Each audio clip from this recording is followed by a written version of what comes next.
Dans cette leçon, on traite de problèmes de mécanique du solide indéformable avec un axe fixe.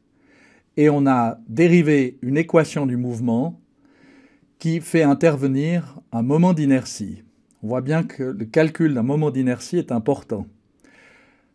En général, dans la pratique, on utilise des valeurs tabulées. Cependant, j'ai trouvé intéressant de voir ici comment calculer une grandeur physique qui est définie en tant qu'intégrale. On va calculer le moment d'inertie d'une barre homogène et ensuite d'un cylindre plein. On finira avec une formule très importante quand on doit calculer des moments d'inertie, c'est ce qu'on appelle la formule de Steiner. Je pars de ma définition. C'est une définition du moment d'inertie d'une barre qui est formelle. On a supposé qu'on pouvait décomposer notre solide en points matériels de masse m alpha à une distance d alpha de l'axe delta. Mais maintenant, si on considère quelque chose comme une barre homogène, comment est-ce qu'on va utiliser cette formule? Eh bien, on va définir une densité de masse par unité de longueur, une densité linéique. Je prends la masse totale de l'objet, je divise par la longueur totale de l'objet, ça fait une masse par unité de longueur. Maintenant, pour le m alpha, on va avoir un dm, un élément infinitésimal de masse, qui est ρ fois un élément infinitésimal de longueur le long de la barre, dl.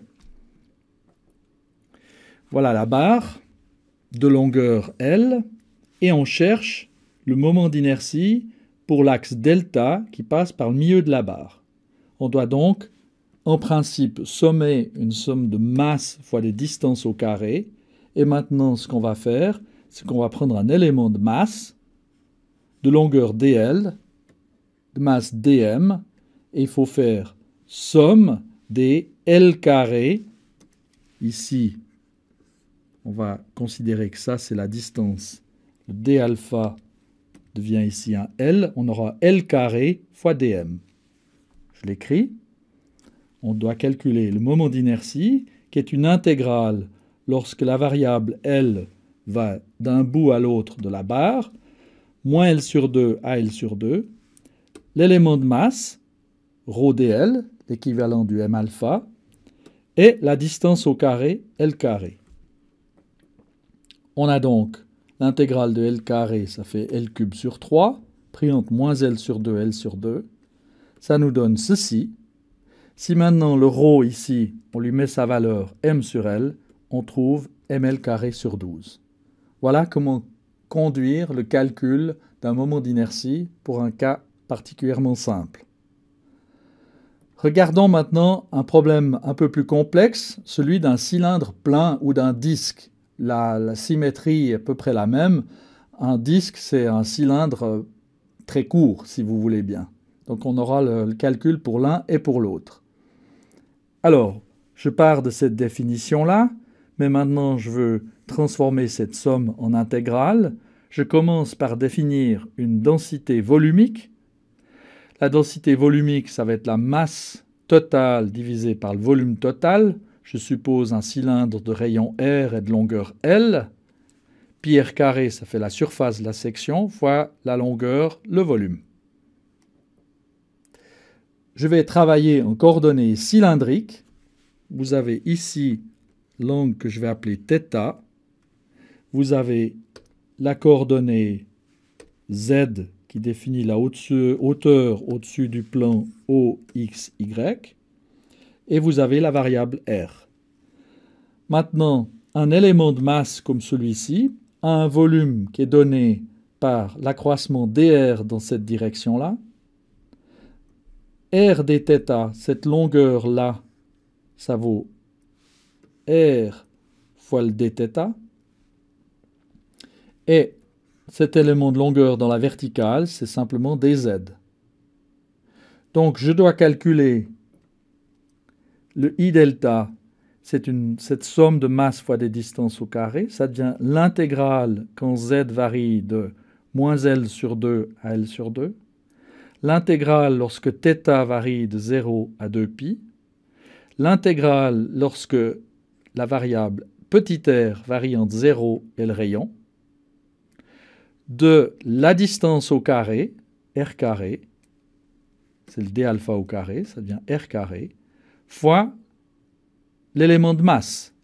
À la place du m alpha, on a un dm qui vaut ρ, la densité volumique, fois l'élément de volume, dz, r dθ, tr. L'intégrale sur θ est triviale, elle va donner 2π. L'intégrale sur dz va donner simplement L. Il me reste ceci. Maintenant, je constate que j'aurais pu arriver à cette simple expression en considérant un tube, ce tube-là, d'épaisseur donnée par dr, de rayon r, et cet élément, ce tube-là aurait un volume qui vaut 2πr fois dr. Ça fait l'aire de cette surface que j'ai dessinée ici, fois la longueur qui vaut L. Et ça, il faudrait le multiplier par ρ pour avoir la masse du tube. Et bien sûr, dans ce tube-là, toutes les masses sont à la même distance. La distance, c'est r carré. Eh bien, ce terme-là, c'est ce que j'ai ici. Donc, on pourrait comprendre ce résultat intermédiaire comme le calcul de I delta en tant que somme sur des tubes. Bon, ici, j'ai une intégrale définie de r cube que je peux calculer. Ça me donne un R4 avec les coefficients, il y a un R4 sur 4, le 4 et le 2 simplifient pour donner une demi, le ρ et le pi restent. ρ, je le mets maintenant cette valeur de ρ dans cette formule, j'obtiens une demi de mr carré. Ça, c'est un résultat qu'il est utile de mémoriser pour un cylindre plein ou pour un disque. Le moment d'inertie par rapport à l'axe symétrie du disque, donc c'est ça notre axe delta, vaut une demi de mr carré. Maintenant, je passe à la formule de Steiner qui est très utile quand on doit calculer des moments d'inertie. Vous imaginez la situation suivante. Vous avez un solide qui tourne autour d'un axe delta' passant par le point A. Et cet axe delta' ne contient pas le centre de masse du solide G. On se pose la question de savoir quelle est la relation entre le moment d'inertie du solide par rapport à l'axe delta' lorsqu'on connaît le moment d'inertie du solide par rapport à un axe delta parallèle à delta' passant par le centre de masse. Pour faire ce calcul, je commence avec l'expression du moment cinétique en A. Alors on a appris qu'on devait calculer le moment cinétique en G plus un terme qu'on aurait si toute la masse M était centrée au centre de masse G. Et maintenant je vais projeter ce vecteur LA. Je projette en définissant U, le vecteur porté par l'axe de rotation. Je sais que la projection du moment cinétique doit donner un moment d'inertie fois le oméga. Ça, c'est un résultat qu'on a déjà établi. Quand je fais la projection de LA, j'ai ce terme-là, et puis la projection de LG. V de G, je peux l'exprimer avec la cinématique du solide indéformable comme AG, comme oméga cross AG. A appartenant au référentiel, je n'ai que le terme oméga cross AG. Et maintenant, je développe ce terme-là avec la formule qui me dit A cross B cross C égale ACB moins ABC avec les parenthèses au bon endroit. Ça me donne cette formule-là. vous avez AG, AG, oméga, c'est ce terme-là. AG, oméga, AG, c'est ce terme-là. Et maintenant, on doit projeter avec U. Alors, U, produit scalaire avec oméga, ça nous donne oméga. Et puis ici, c'est une gymnastique qu'on a déjà faite. On multiplie ici par U. Le oméga, je peux le remplacer par oméga scalaire fois le U. J'ai donc AGU au carré, ce terme-là.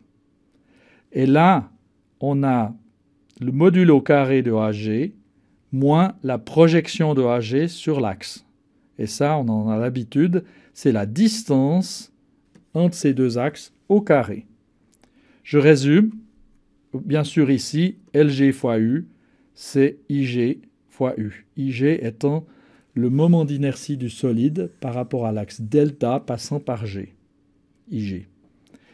Je résume, le moment d'inertie que je cherche, c'est le moment d'inertie en G, donc pour l'axe delta qui passe par G, plus ce que j'aurais si toute la masse du solide était centrée au centre de masse, avec le dg qui est donc cet écart ici.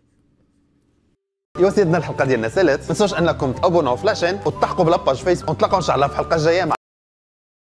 Partagez avec les autres.